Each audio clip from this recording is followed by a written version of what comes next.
Condition के बारे में तो हमें पता चलता है क्लाइमेट का वर्ड सुन के, लेकिन ये होता है कि वेदर जो होता है वो हमारा डेली रूटीन का जो है वो चेंज होता रहता है। लेकिन क्लाइमेट को अगर आप स्पेसिफिक वे में देखें तो एक लॉन्ग टाइम जो है वो सीजन कह सकते हैं आप, कि लॉन्ग टाइम वेदर कंडीशन वो क्लाइमेट हमारे जहन में आता है कि लॉन्ग टाइम वेदर कंडीशन जो है वो क्लाइमेट है। बहुत मुनासिब बात की आपने, बल्कि एक स्टेप आगे आपने बात की है। आप कुछ कह रही थी? उधर हवा का रद्दो-बदल जो होता है उसको हवा का रद्दो-बदल जो है उसको क्लाइमेट कहते हैं। जी सर, आप आखिरी में उसके बाद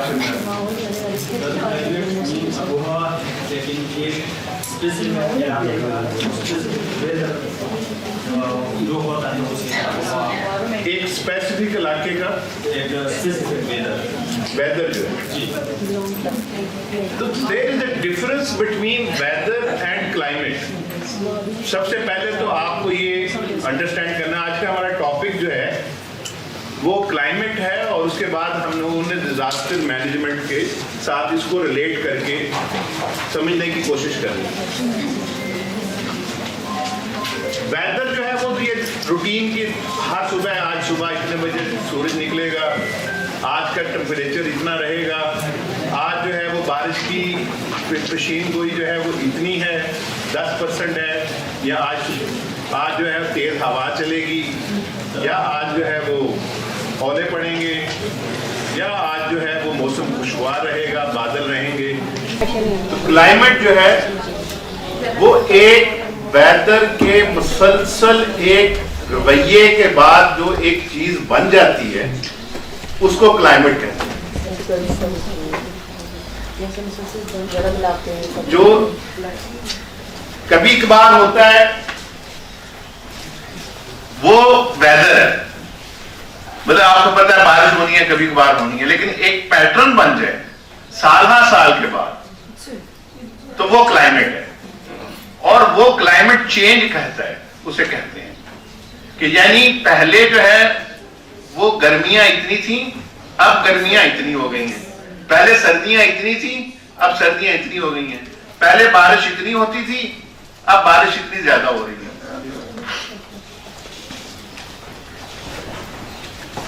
तो ये दो फैक्टर के साथ जो है वो जुड़ा हुआ है क्लाइमेट जो है। एक तो जो है इसका बेसिक फैक्टर जो है वो टेम्परेचर। क्लाइमेट का मतलब ही टेम्परेचर चेंज है। अगर टेम्परेचर चेंज नहीं हो रहा तो क्लाइमेट चेंज नहीं हो रहा। ये जो टेम्परेचर है ये आपका किसी रीजन में भी चेंज हो सकता है, और आपका ये ग्लोबली भी चेंज हो सकता है। ये टेम्परेचर जो है ये चेंज होना शुरू होता है जैसे जैसे आबादी बढ़ती है, तो ये चेंज होना शुरू होता है। लेकिन इसमें जो है वो सबसे ज्यादा तेजी उस वक्त आती है जब हम लोग सनती इनकलाब, यानी कि हमारे इस कुरे अर्ज पे सनतें लगती हैं, और सनत जो है वो इस्तेमाल क्या करती है, एनर्जी। और एनर्जी का सोर्स जो है वो क्या है, फॉसल फ्यूल्स। फॉसल फ्यूल्स में जो है वो क्या चीज है, गैस है, ऑयल है और कोयला है।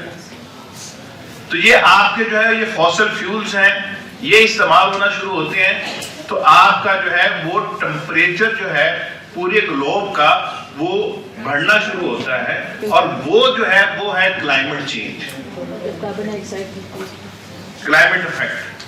चेंज कह लें, इफेक्ट कह लें, इफेक्ट का मतलब चेंज ही है। तो आज हम जो है वो हमारा जो फोकस रहेगा वो ये रहेगा कि ये क्लाइमेट चेंज जो है ये आफत कैसे बन रही है, और ये इस आफत से हमने किस तरह से बचना है, और हमें बतौर ग्रुप और बतौर इनफरादी हैसियत में हमने क्या मय्यज लेने हैं, हमने क्या इक़दामात उठाने हैं इसको रोकने में, एक, और दूसरा इससे बचने में। 8000 साल से जब डाटा इकट्ठा किया जाता है कि जी कार्बन की जो है वो कंट्रीब्यूशन कितनी है, ये अच्छा चले मैं उसको डाटा से पहले मैं आपको बताऊं, कभी आपने गौर किया है कि ये सर्दी और गर्मी कैसे होती है? कभी गौर किया हो आपने कैसे होती है?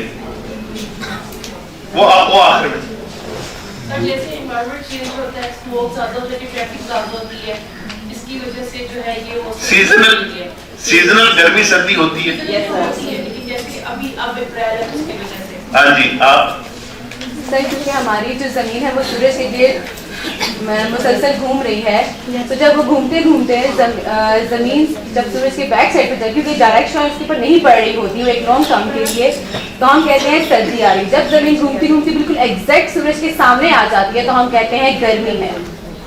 इसका सारा जो कंट्रीब्यूशन है वो सूरज के जब जमीन घूम के सूर्य के सामने आती है तो दिन निकलता है, और जब मिदार के गिर्द जो अपने ही मिदार के गिर्द जब घूमती है तब दिन और रात बनते हैं, लेकिन जब वो सूरज के गिर्द कंप्लीट एक चक्कर लगाती है उससे सीजन चेंज होते हैं।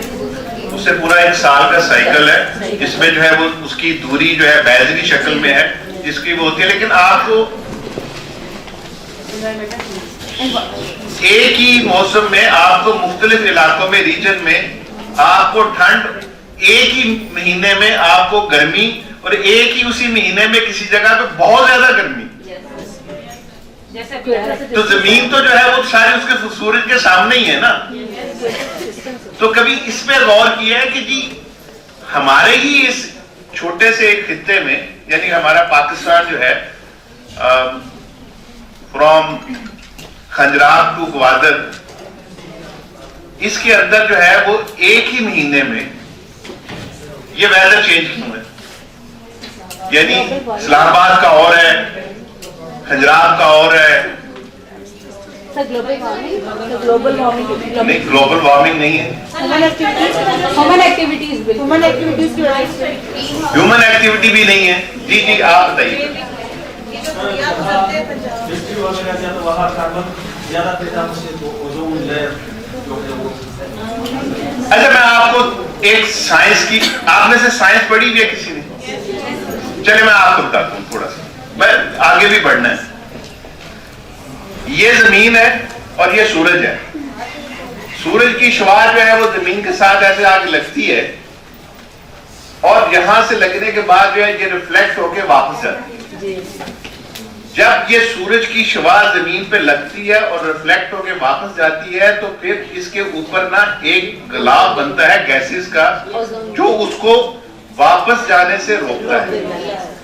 उसे जब वो वापस जाने से रोकता है तो उससे जो है वो हीट जो है वो वहां पे जमा होती है। आप ऐसे समझ लें आसान जबान में, जैसे आपने कंबल ले लिया, आप जमीन को एक कंबल के नीचे कर दें तो उसके अंदर जो है वो एक कंबल में आपको ठंड क्यों नहीं लगती? कवर होता है, इस वजह से कवर होते हैं, हीट अंदर ही रहती है, बॉडी की हीट बाहर नहीं जाती। तो कंबल जो है वो गर्मी देता नहीं है, वो आपकी गर्मी को जो है वो बाहर जाने से रोकता है। तो अगर पूरे जमीन के यानी पूरे के ऊपर एक कंबल ऐसे डाल दिया जाए तो जो जमीन से जो है वो गर्मी निकलने वाली है, जो ऊपर जाती है, वो ऊपर नहीं जा रही। तो ये सूरज जो है वो तिरछा आ रहा है, रिफ्लेक्ट होके वापस जा रहा है, सीधा आ रहा है, रिफ्लेक्ट होके वापस जा रहा है। जितना तिरछा होता है तो उसकी रिफ्लेक्शन में कम जो है वो अब्जॉर्ब करती है जमीन हीट को, जितना सीधा होता है उतनी ज्यादा अब्जॉर्ब करती है और उतनी ज्यादा हीट ऊपर उठती है। इसी वजह से आप समझते होंगे खते इस्तिवा, जहां सूरज बिल्कुल सर के ऊपर होता है वहां पे आपको ज्यादा गर्मी लगती है, जहां पे जो है वो सूरज तिरछा आता है वहां पे आपको कम गर्मी लगती है। तो आपको यूरोप में जहां पे सूरज तिरछा आता है वहां पे सर्दी ज्यादा है। तो ये कंबल जो है ये क्या है? ये ग्रीन हाउस गैसेस है। ये ग्रीन हाउस गैसेस जो है वो एक लेयर बनाती है और जो लेयर बनाती हैं ये हीट को ऊपर जाने से रोकती हैं।